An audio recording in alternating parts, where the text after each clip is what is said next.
à toutes et à tous l'équipe, j'espère que vous allez bien. Pour cette nouvelle vidéo, on se retrouve pour la présentation complète de la première étape du Tour de Suisse 2025. Alors c'est vrai qu'en ce moment, donc Tour de Suisse et Dauphiné se chevauchent pour ce dimanche 15 juin, avec donc la dernière et 8e étape du Dauphiné. La présentation complète de l'étape est dispo sur la chaîne YouTube. Et en même temps, on a la première étape du Tour de Suisse, donc voilà, deux dimanches qui se chevauchent en termes ce dimanche qui se chevauche en termes de course. On va regarder donc cette première étape du Tour de Suisse 2025 qui déroge à la règle, parce que d'habitude on a l'habitude de commencer avec un prologue sur le Tour de Suisse. Cette année ça ne sera pas le cas, ça sera une étape en ligne et assez vallonnée, ouvert aux punchers, et ça peut être très intéressant avec un profil sympathique, avec la col de Michael Strasse qui est parcouru deux fois, et surtout dans le final à 15 km de l'arrivée elle est positionnée là, et ça peut faire la différence pour les punchers, et ça envoie du rêve.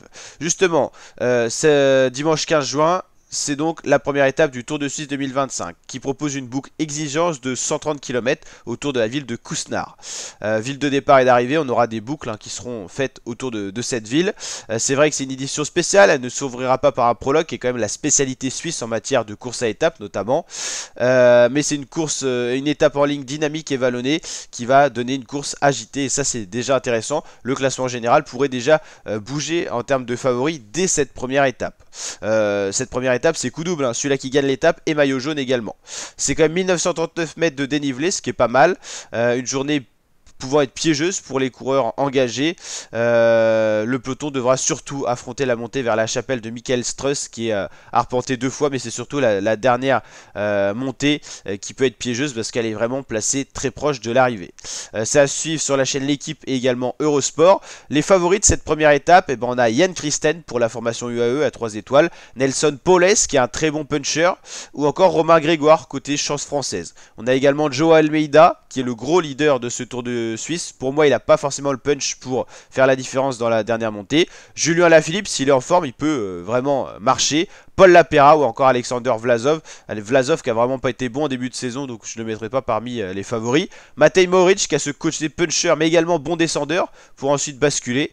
Yon Izagirre, Quinn Simon, Silan Van Wilder, Mark Hirschi, donc de nombreuses cartes notamment pour l'équipe Tudor de Julien Alaphilippe. Alaphilippe ne sera pas le seul leader, il y a également Mark Hirschi. Tout dépendra des états de forme qui auront lieu durant l'étape.